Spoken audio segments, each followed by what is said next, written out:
Bye.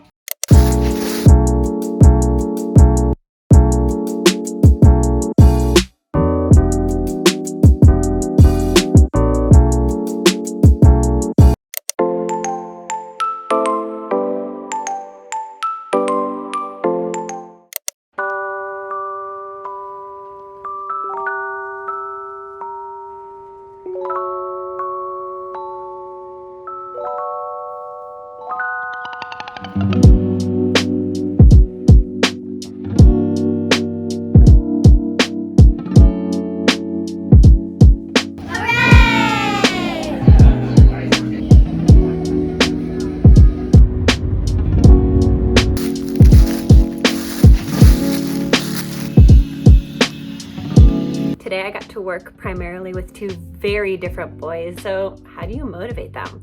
How do you know they're actually learning? Well, let's take the first house for example. This kiddo needed to work on nouns, verbs, and adjectives. So first thing is you do a quick review. We ran around the room and touched anything that was a noun. And then we acted out some verbs and we described adjectives using his dog, of course.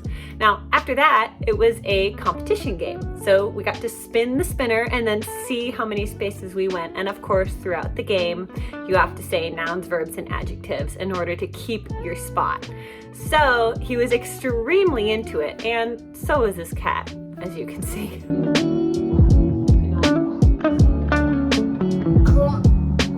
You cannot touch, climb. But what if, wait no. Pretend like you're climbing. But you're touching a climber who is climbing. I can see how, I can see how that could be confusing. Okay, so Luna is not as excited as I am about this, but did you see what he just did? He acted out what the verb was and tried to figure out, okay, well, what's the difference between climb and climber? Because he was like, you can touch a climber. I was so proud. This was the moment where I knew he took his learning and made it his own. Isn't that what we want? That's the goal, right? So proud.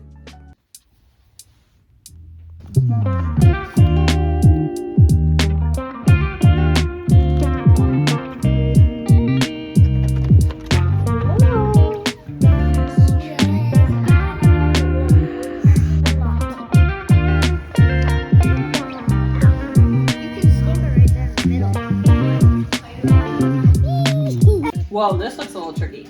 Should we do the page that you think is the trickiest together?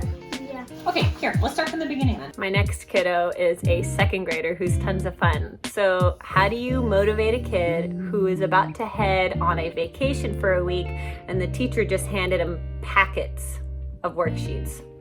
Okay, you have to do these, but how can you make them fun? Anytime I'm handed a packet, I ask the kid, hey, which pages are confusing to you? Which ones are tricky? This way, the kid is involved in the decision making. They can look at the pages with you, figure out which ones they can do on their own and which ones they need your help for. You can't figure out how to do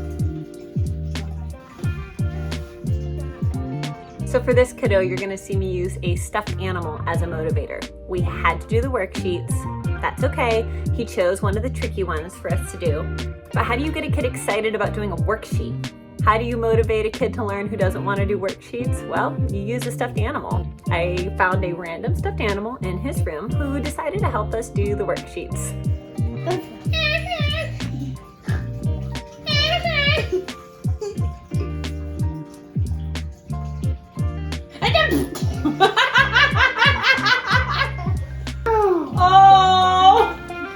Also, here's a question I get a lot. What happens if a kid's getting distracted? The stuffed animal is too much? They can't handle it, it's too exciting for them. I'm glad the stuffed animal is exciting. That means that you've got a connection with the kiddo. So if the stuffed animal is just too much, just sneak it away for a quick second. The kid will notice and they'll care, but they'll also fix what they were doing, like immediately. Watch, it's pretty cool. Yeah!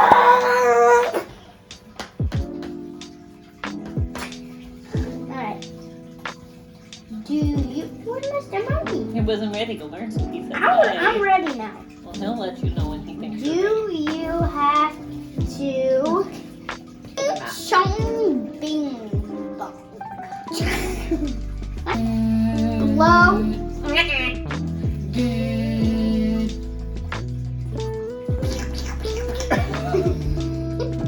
He's trying to act out a lawnmower. Oh. That was right there. Alright, there we go. Oh!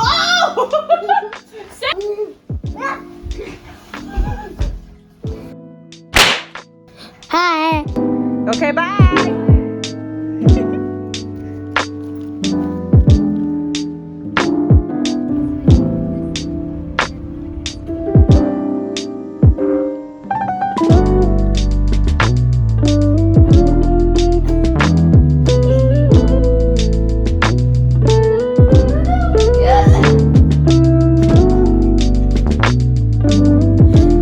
That's it? Are you done?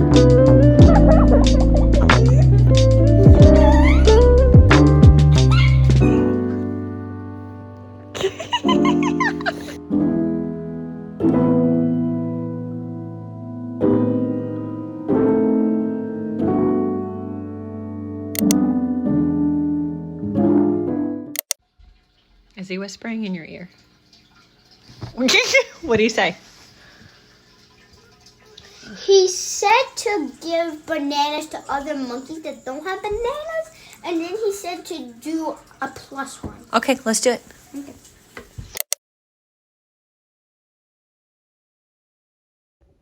You were just, you barking at that dog? Yeah. You tell it. Where's John? Yeah, you tell him.